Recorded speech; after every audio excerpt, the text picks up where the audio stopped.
But as promised earlier on, we have a special guest today on the show who is a former First Lady for Somaliland and also former Foreign Minister for Somaliland. That is Dr. Edna Adan Ismail. Welcome to the show. Thank you very much. Now, you have an impressive, extensive resume in your work in the health sector in Somaliland, as well as your political affiliations and your political work. Now, I'm actually very curious about your beginnings because I've read a lot about how you started off and how you even taught yourself how to read. Very inspiring stories. So could you tell us a bit about your beginnings? Yes, well, I think it all starts with, I come from former British Somaliland Protectorate. Yes.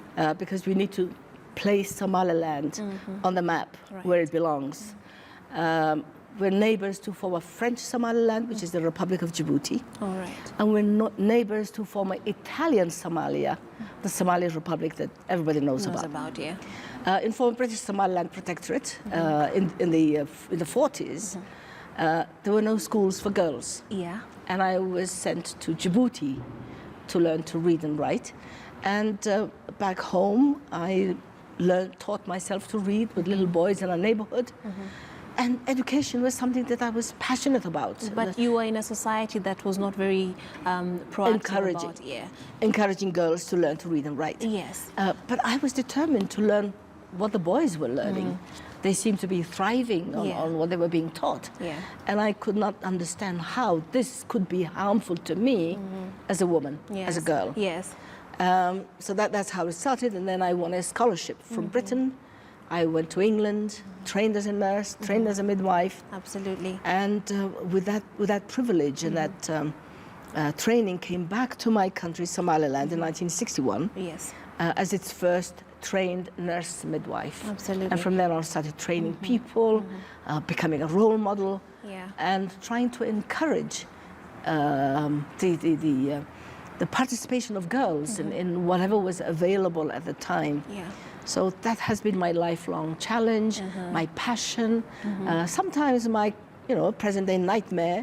But then, like every challenge is, if you feel passionate enough about something, if you feel strongly about something, you continue to move forward and do not get yourself discouraged from doing what you know is right. Absolutely. And today, I'm proud to say that Somaliland, that country that is not even internationally recognized, that may not even appear on some people's maps, has one of the highest per capita trained health professionals in the Horn of Africa. Now that is saying something about determination. And 70% of those health professionals happen to be women. Wow. So my lifelong challenge and my lifelong struggles have really become my pride. They have paid off. Have paid off, and paying off for my people. Paid off in the lives that they save, the others they inspire and teach, and that is the way forward for Africa.